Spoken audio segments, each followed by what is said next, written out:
We know that having a heart-healthy diet is one of the best things we can do to help reduce the likelihood of us having cardiovascular disease. These are those dangerous events we talk about: strokes, heart attacks, and even death. The challenge is that the foods we love and the foods that taste the best tend to be the ones that aren't good for us.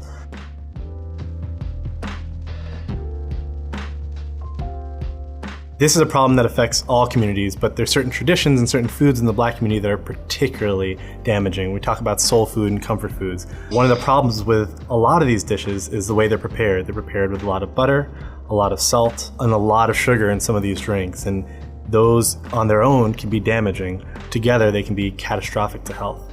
When we talk about traditional foods, when we talk about soul and comfort foods, one of the things we remember is that this is, at least for my family, a big part of our tradition. This is the way I remember my grandmother's recipes. This is the way I can enjoy my mother's recipes. And it's not something that I particularly plan to get rid of or to abandon. And I want to maintain those memories. There's some small changes we can make when it comes to spicing your food, choosing to not use salt but using other spices, low cholesterol and fewer saturated fats and trans fats. Overall, just having a lower caloric intake and having more moderation.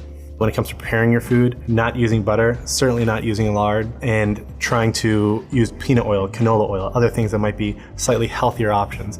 Avoiding deep frying our food and instead choosing to grill or broil our foods. These are little changes we can make that can help us still have a tasty meal and still keep our traditions alive. One of the biggest challenges we know in making the right and healthy decisions is that a lot of the good choices just aren't accessible to many people. You can go to certain areas and not find a fresh fruit or vegetable for miles. In a lot of our communities, they're either not easy to access or they're too expensive.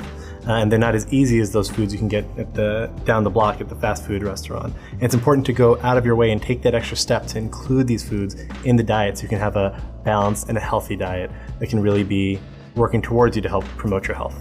If you want to live a heart-healthy lifestyle, you need to work with your doctor, work with your healthcare provider, and work with your family to figure out how to achieve and how to stock up on the healthy choices to make sure that you're living a long and healthy life. There's no better example we can set than these choices that we make, and we have to think not just what we're doing for ourselves, but what we're doing for our kids and for our community.